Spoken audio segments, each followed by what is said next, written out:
बीमारी। शादी के ठीक बाद नेहा की सास की तबीयत बहुत खराब हो गई। बताइए क्या हुआ है आपको? बेटे की शादी थी तो थकान हो गई। मौसम बदल रहा है तो जुकाम और बुखार हो गया। ऊपर से बहू के घर का खाना पता नहीं कैसा था कि पेट भी खराब हो गया। खाना तो बहुत बढ़िया था डॉक्टर साहब, सारे रिश्तेदार तारीफ कर रहे थे। रोहित की माँ इतनी कमजोर है कि जरा से में बीमार पड़ जाती है। डॉक्टर साहब आप सारी जांच करके देखिए, मुझे ऐसी क्या बीमारी है कि मेरी तबीयत ठीक ही नहीं रहती। फिलहाल तो ज्यादा कुछ नहीं है, पहले आपके जुकाम बुखार और पेट का इलाज कर लेते हैं, फिर बाकी के टेस्ट करवा लेंगे। अभी आप ये दवाइयाँ ले आइए। पिताजी मैं डॉक्टर साहब को छोड़कर और दवाइयाँ लेकर आता हूँ। माँ जी तो बीमार थी, इसलिए नेहा ने किचन संभाल लिया। माँ जी अब आपकी तबीयत कैसी है? पहले से ठीक है। आप बैठिए, मैं खाना लगाती हूँ। तेरे बाबूजी और रोहित ने खाना खा लिया? रोहित तो टिफिन लेकर ऑफिस गए हैं माँ, और बाबूजी ने खाना खा लिया है। आप शुरू कीजिए। यह क्या, खाने में इतना तेल इतने मसाले? अरे अभी अभी तो तबीयत ठीक हुई है मेरी, तुम क्या मुझे वापस बीमार करना चाहती हो? नहीं माँ जी, ऐसा नहीं है। क्या हुआ? देखो ये बहू ने कैसा खाना बनाया है। खाना तो बहुत ही स्वादिष्ट था। अरे मैं ये खाना खाऊंगी तो बीमार हो जाऊंगी ना। ओह हाँ, बहू को अभी पता नहीं ना तुम्हारे बारे में, रोहित समझा देगा उसे। देख बहू, अच्छे से समझ लेना कि इस घर में कैसा खाना बनता है। हाँ माँ जी, मैं समझ लूँगी, लेकिन अभी आप कुछ तो खा लो। ये खाना खा लूंगी तो कल का खाना खाने के लिए बचूंगी भी नहीं। सास की बातें सुनकर नेहा उदास हो गई। उसने रोहित के घर आते ही उससे माँ जी के खाने के बारे में पूछा। आज माँ जी ने मुझे खाने के लिए बहुत बुरा भला कहा। माँ को मसालेदार और तेल घी वाला खाना सूट नहीं करता, वो बीमार पड़ जाती हैं। ऐसी क्या बीमारी है माँ जी को?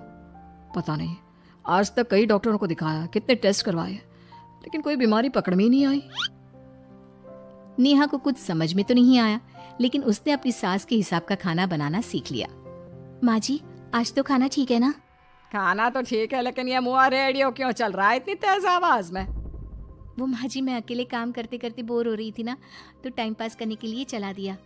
तेरा इस टाइम पास के चक्कर में मेरा सर दर्द से फटने लगा है। तेज आवाज से मुझे माइग्रेन हो जाता है। सॉरी माँ जी, मुझे पता नहीं था। तुम्हें जब तक सब पता चलेगा तब तक मैं तो भगवान के पास ही पहुंच जाऊंगी। नहीं नहीं, ऐसा मत कहिए ना माँ जी। अब मैं कहीं भूख से ही ना मर जाऊं। खाना मेरे कमरे में रख दो। बेचारी नेहा, उस दिन उसे बहुत दुख हुआ। नेहा तुम रो क्यों रही हो? आज माँ जी ने मुझे बहुत बुरा भला कहा, मैं तो सिर्फ रेडियो सुन रही थी। ओहो, तुम माँ की बातों का बुरा मत मानो। उन्हें तेज आवाज से सर दर्द होने लगता है, दर्द की वजह से बोल दिया होगा कुछ। लेकिन मुझे तो ये सब पता ही नहीं था ना। इसीलिए बाबूजी ने मुझे पहले ही फोन करके सब कुछ बता दिया, और मैं तुम्हारे लिए ये हेडफोन लाया हूँ। अब तुम अपने गाने भी सुन सकती हो और माँ को परेशानी भी नहीं होगी। ये सिर्फ एक बात का हाल है, लेकिन माँ को तो हर चीज से परेशानी है। अब क्या कर सकते हैं, माँ बीमार ही इतनी रहती है। लेकिन माँ को ऐसी कौन सी बीमारी है? तुम्हें बताया तो था, किसी भी डॉक्टर को माँ की बीमारी समझ में नहीं आ रही। अब तुम भी ये सब सोचना छोड़ दो, ये हेडफोन लो और अपने पसंद के गाने सुनो। रोहित के गिफ्ट से नेहा की एक परेशानी तो दूर हो गई, लेकिन उसके मन में कई सवाल खड़े हो गए। आज मैं देर से उठा हूँ या तुम जल्दी उठ गई? वो माँ जी को कल रात भर सर दर्द हुआ ना, तो जल्दी उठकर उनकी जगह मैंने पूजा कर दी। अरे वाह, अच्छा अच्छा, हे भगवान ये किसकी करामत है? ये तो माँ जी की आवाज है। चलो चल के देखते हैं। क्या हुआ माँ? अच्छा, यह घर में गुलाब कौन लाया? मुझे नहीं पता, मैं तो अभी उठा हूँ। माँ जी आप कल रात भर सो नहीं पाई, तो मैंने जल्दी उठकर पूजा पाठ किया। घर में फूल नहीं थे ना, तो मैं बाजार से गुलाब के फूल ले आई। नेहा, माँ को गुलाब के फूल की एलर्जी है।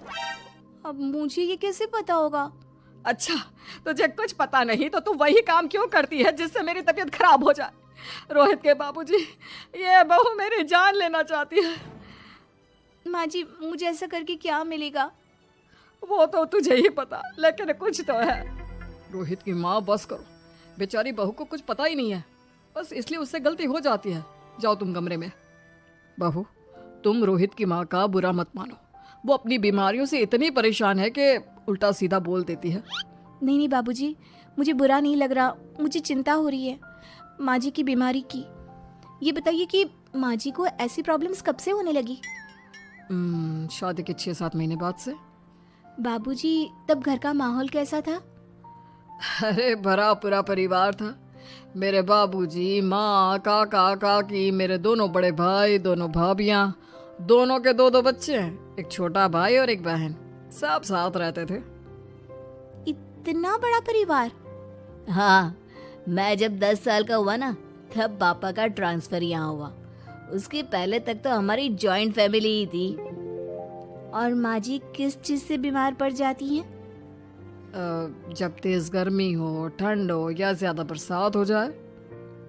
जब माँ ज्यादा थक जाए, जैसे दिवाली पर घर की सफाई या कोई फंक्शन हो, या ज्यादा मेहमानों के आने से घर का काम बढ़ जाए।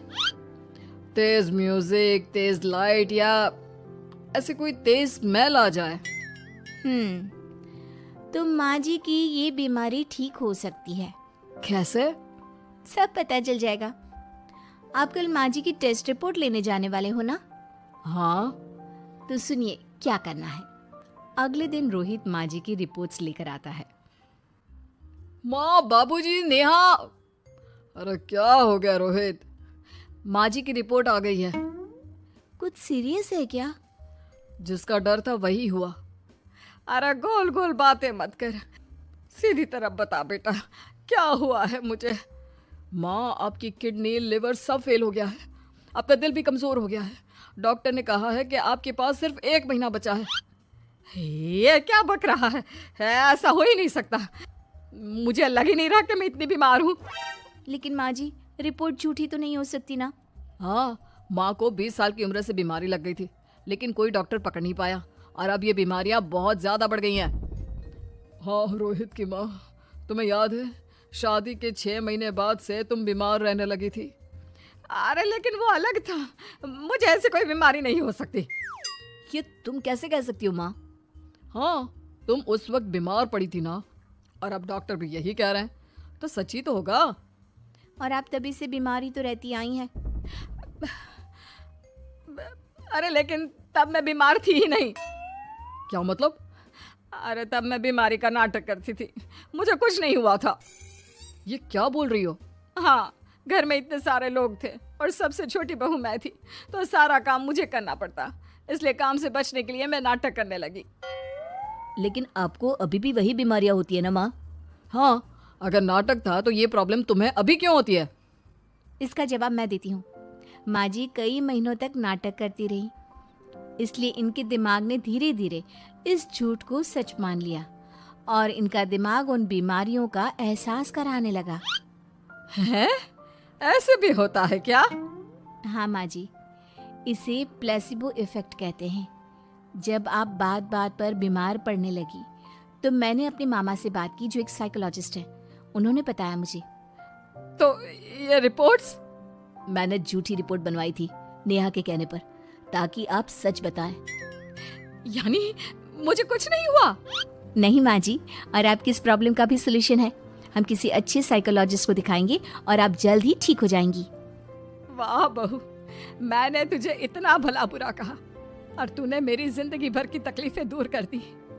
थैंक यू और सॉरी बहू। अरे मुझे भी तो सॉरी कहो, पूरी जिंदगी तुम्हारी सेवा की है, वो भी झूठ मूठ की बीमारी के लिए। हाँ हाँ, आप भी माफ कर दो मुझे, बस सॉरी।